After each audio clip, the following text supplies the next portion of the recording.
Om Sai Ram, welcome to Living Spiritually, Sai Satcharitra Chapter 48. Topics: The stories of Mr. Shevade and the Sapatnikers. At the beginning of this chapter, someone asked Ahmad Pant whether Sai Baba was a guru or a Sadguru. In order to answer the question, Ahmad Pant describes the signs of marks of a Sadguru.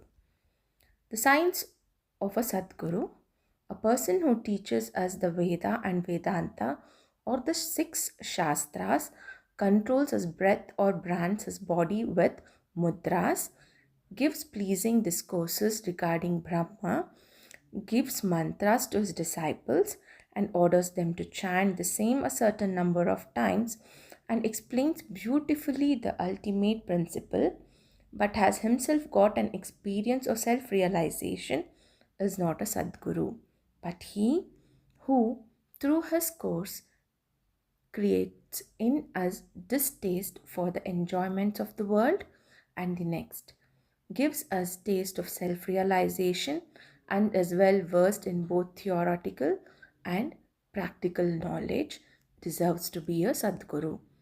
How can he, who is himself devoid of self-realization, help his disciple attain it?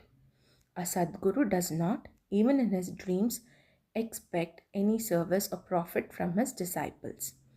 On the contrary, he wishes to serve them. He does not think that he is great and the disciples small. Not only does he love them as his children, but regards them as equal to himself or Brahma. The main characteristic of a Sadguru is that he is the abode of peace. He is never restless or ruffled and has no pride of his learning. The poor and the rich, the small and the great are all the same to him. Hemant Pant thinks that on account of the accumulation of merits in his past births, he had the good fortune of meeting and being blessed by such a Sadguru Sai Baba. Even in his youth, Baba hoarded nothing except perhaps Chilim. He had no family, friends, home, or any support since he was 18. His control over his mind was perfect and extraordinary. Earlier in his life, he lived fearlessly in a scheduled place and also abided in his self. Seeing the pure attachment of his devotees, he always acted in their interest, and hence he was in a way dependent on them. Experiences similar to the ones he gave his devotees while he was alive or even today after his Mahasamadhi experience. What the devotees have to do is trim their heart's lamp of faith and devotion and burn its wicks of love. And when this is done, the flame of knowledge, self realization will be lit and will shine brighter. Mere knowledge without love is dry. Nobody wants such knowledge. Without love, there is no contentment, and thus we should have unbroken and unbonded love. How can we praise love?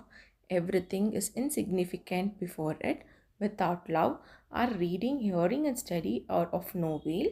In the wake of love follow devotion, dispassion, peace, and liberation with all their treasures. We do not love anything unless we feel earnestly about it. So, where there is real yearning and feeling, God manifests Himself. Now, let us revert to the main story of this chapter. If a man goes to a true saint with a pure mind, or even fraudulently, and holds his feet, ultimately he is sure to be saved. This is illustrated by the following stories. Mr. Shevde. Mr. Sapatnekar from Akkalkot was studying law. Mr. Shevde and a few other classmates met him. They all compared notes of their study. It was found that discussion about the subjects and the exam that Mr. Shevde was the least prepared for the examination, and therefore all the students derided him. But he said that though he was not prepared, he was sure to pass the examination, as Sai Baba was there to get him through it successfully. Mr. Sapatnekar was surprised at this remark. He took Mr. Shevde aside and asked him who the Sai Baba was, whom Shevde extolled so highly. Shevde replied, "There lives in a masjid in Shirdi a fakir. He is a great soul. There may be another saint, but he is truly unique. Unless there is a great store of merits on one's account, one cannot see him. I fully believe in him, and what he says will never be untrue. He has assured me that I will definitely pass this year, and I'm confident that I will get through the final examination with his grace. Mr. Sapatnikar laughed at his classmates' confidence and jeered at him and Baba. The Sapatnikars. Mr. Sapatnikar passed his examination, settled at Akkalkot, and practiced as a pleader there. 10 years after this, in 1930, his only son succumbed to a throat disease. This broke his heart. He sought relief by pilgrimage to Pandharpur, Gangapur, and other holy places. However, this did not restore his peace of mind. Then he read the Vedant, which also did not help him.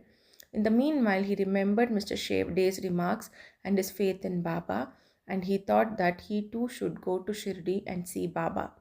He went to Shirdi with his younger brother Pandit Rao and was very pleased to see Baba from a distance. When he went near Baba and prostrated himself and placed a coconut before Baba with sincere devotion, the latter at once cried out, "Go away." Sapatnikar hung his head, backed away, and sat in a corner. He wanted to consult somebody who would advise him on how to proceed. Somebody mentioned Bala Shimpi's name, and Sapatnikas met him and sought his help. They bought Baba's photos and came with them to the masjid. Bala Shimpi gave Baba a photo and asked him whose photo it was. Baba said that this photo was his friend's, pointing to Sapatnikar. Saying this, Baba laughed and everyone else joined him. Bala asked Baba the significance of the laugh and beckoned Sapatnikar to come forward and receive darshan. When Sapatnikar began to prostrate himself, Baba again cried, "Get out." Sapatnikar did not know what to do. Then they both put their hands together and sat before Baba praying.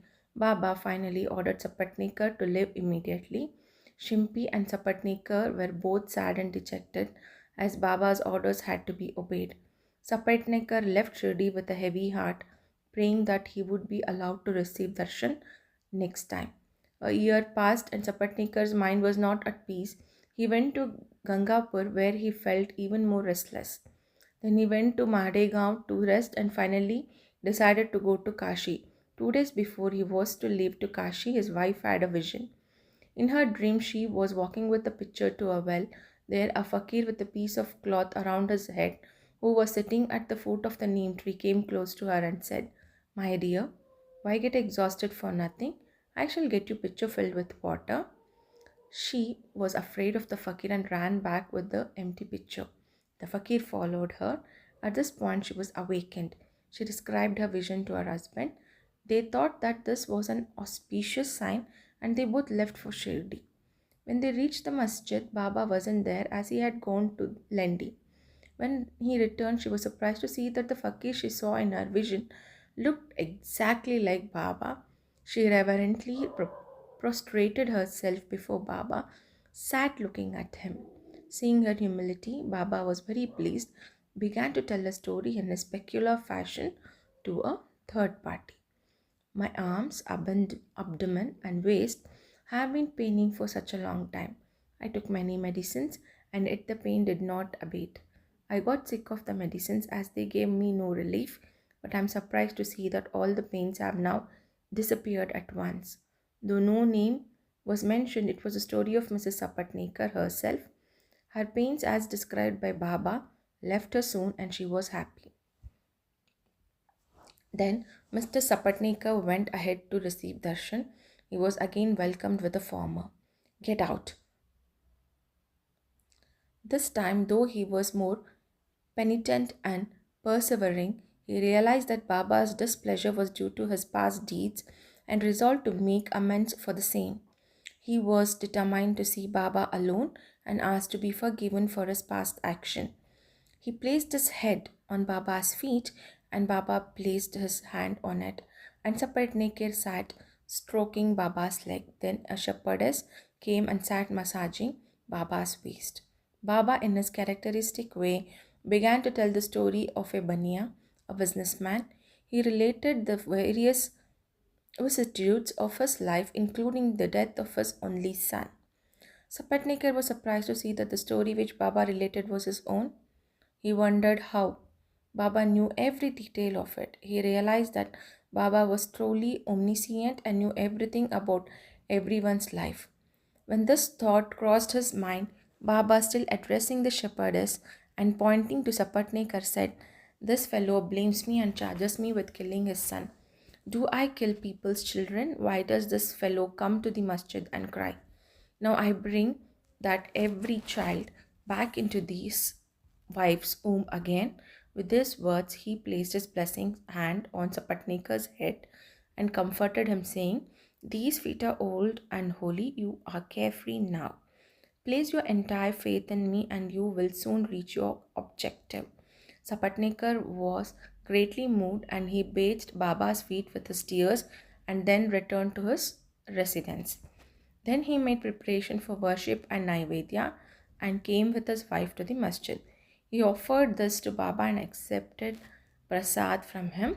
There was a crowd in the masjid and Sapatnika went there and bowed before Baba repeatedly.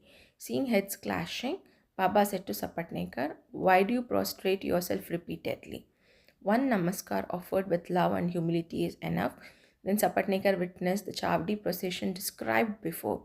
In that procession, Baba looked like a veritable Panduranga Vittal. When leaving the next day, Sapatnekar thought that he would first pay 1 rupee as dakshina, and if Baba asked again, he would again pay one more, reserving with him a sufficient amount as expenses for the journey back. When he went to the masjid and offered 1 rupee, Baba asked for another as per Sapatnekar's intention, and when it was paid, Baba blessed him, saying, "Take this coconut, put it in the upper fold of your wife's sari, and live without the least anxiety." He did so, and within a year, a son was born to him. And with an infant of 8 months, the couple came to Shirdi, placed him at Baba's feet, and prayed this: "O Sainath, we do not know how to redeem your obligations. Therefore, we prostrate ourselves before you. Bless us poor, helpless people, and let your holy feet be our sole refuge. Many thoughts and ideas trouble us when awake and asleep. So turn our minds away from them to your bhajan and bless us." The son was named Murlidhar. Two others, Bhaskar and Dinakar, were born afterwards. The Sapatnekar pair thus realized that Baba's words were never untrue or unfulfilled. End of the chapter. Om Sai Ram, Om Satchidananda Sadguru, Sainath Maharaj Ki Jai.